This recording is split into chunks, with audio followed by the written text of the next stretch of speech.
This is James Holder for IFL TV in association with Macklin's Gym Marbella. I'm in the Peacock Gym today. With me, I've got professional prospect almost, Anthony Yarde. We're getting closer by the day. How you doing, Anthony? You all right?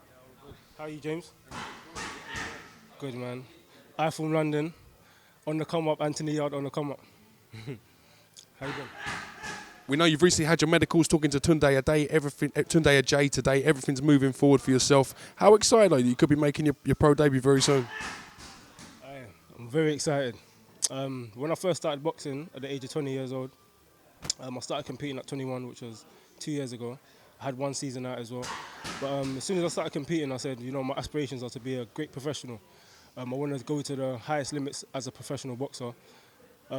Excitement, you know, thanks to God, thanks to my team, thanks to Stamina for Soul, Tunde Ajay, my parents, everyone that supported me, my close friends. I'm from London for giving me my first interview that's been on YouTube. Yeah, it's just very exciting, man. So, you know, to work hard in the gym, everyone knows I'm in Peacock every day.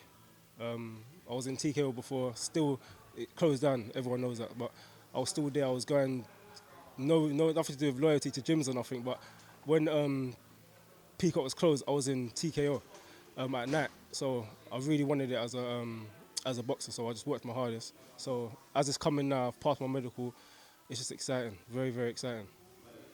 I mean, the cruiserweight division, what you're going to be campaigning in, for somewhat reason, it seems a bit.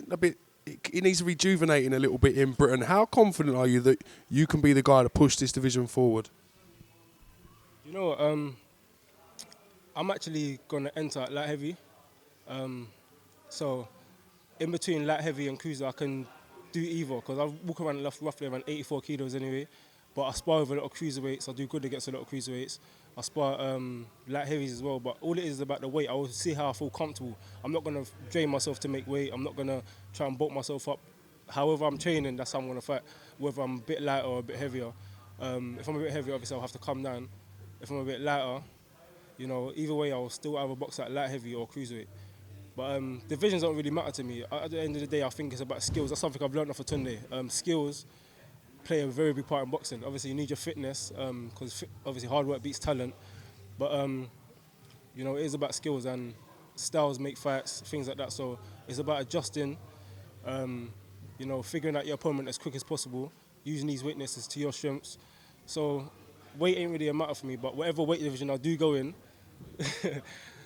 it's going to be good stuff, and I'm looking to give energy to any weight division I go into.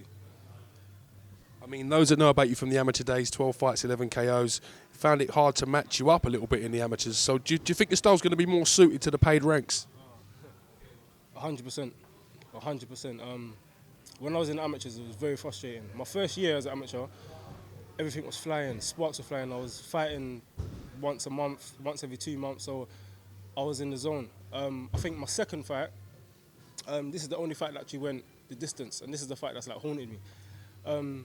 My coach said to me, because my first fight was a knockout, and he kept on warning me that because of my talent and how I'm stopping guys very easily, it's going to be hard for me to get fights. So I went to an away show, gym show. Obviously, everyone knows about amateur boxing. There's a lot of politics, things like that. But I went into the fight. I won every single round. This guy had a swollen eye, bloody nose. I was fine. My face looked normal. Hardly hit me with any shots. I was slipping shots, you know. Like I don't like to say this, but I actually gave the guy a hide and I beat him up. And then they gave him the decision. He was surprised, I was surprised. People were shouting in the crowd saying that's a robbery. But since that day, I think that was my second fight as an amateur. I've stopped everyone since that day because part of that hurt, but I see it as like a learning experience. So they gave the decision to him. I asked him for a rematch, he said no way. And he changed weight divisions as well. So yeah, since that day, I stopped everyone. I went into the box cup with a mind frame that I'm going to stop everyone. I stopped everyone again. I was just on I was on a mission, not to stop everyone, but to prove that I'm a superior boxer. And I showed that, so I got quite a bit of attention like from the box cup. And then after the box cup, it was hard for me to get fights. I went into the novices. They were complaining about me being in the novices, saying I should be an open class fighter. But yeah, I went into the novices. I fought a guy that won it in the B classes. I fought the guy that won it in the B classes the year before, and I stopped him. I'm not going to say his name, but a lot of people know who he is. Very good boxer, but I stopped him. the second round for the AVAs came up, and then they said they lost my card. So all these things were just motivation. So I don't really blame no one. I just see it as maybe the higher powers or anything just pushing me to say, you know what, it's your time to turn professional now. So all these things are, push me.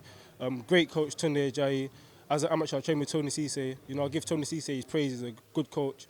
Now I'm with Tunde Ajayi. Things have elevated so fast, and I've seen like my talent boost very, very fastly, and so I'm just thankful. Hope Tunde don't take this the wrong way, but his style of training seems to be suited to a lot of smaller fighters. The reaction style and catching a lot of shots, a lot of extreme high intensity pad work. How have you settled with this style?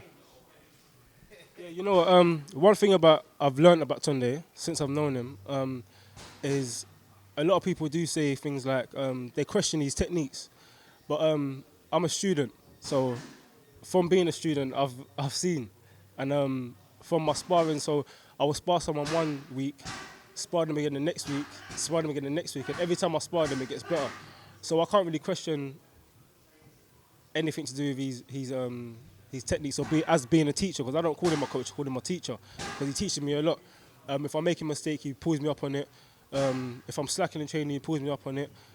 And another thing I've realised as well, the smaller fighters he has trained, I've seen them explosive. I've seen them hit hard, and they're so small. I've seen them have quick reactions. So I'm thinking to myself, as a big guy, when I first came to him, he noticed as well I was very fast for my weight.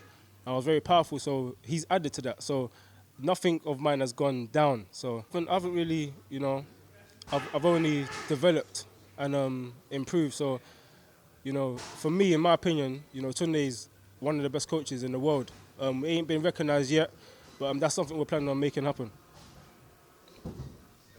Have you asked him to introduce you to Floyd Mayweather yet? I've actually met Floyd Mayweather. I'm a person that, I told you this last time, I'm a person that concentrates on myself. I'm a fan of Floyd Mayweather because he's taught me so much in watching him and things like that. But I met Floyd Mayweather. I was quite pleased to meet him. He's a humble guy. I got on better with his dad. So I was sitting in the car with his dad, listening to music. He had a song that he had on All Access when he fought Robert Guerrero. I'm the best from the north, south, east. So he was excited that I knew the song. So I was closer to his dad than I was him. I done pads with his uncle as well. Floyd's a cool guy, man. I think he's gonna whoop Pacquiao. I hope he whoops Pacquiao anyway. Anthony Yarde, I can't thank you enough for talking to IFL TV. I wish you the best of luck with your journey. We wait and news for what's going on. Tunde tells me it's imminent. So, yeah, keep doing what you're doing. Thank you for giving us some of your time, mate. I really do appreciate it. Thank you, James, and thank you for another interview. Thank you for the chance as well. I from London on the come up, Anthony Yarde on the come up, Tunde Ajayi on the come up, Stamina for Salt on the come up. So, it's time, man.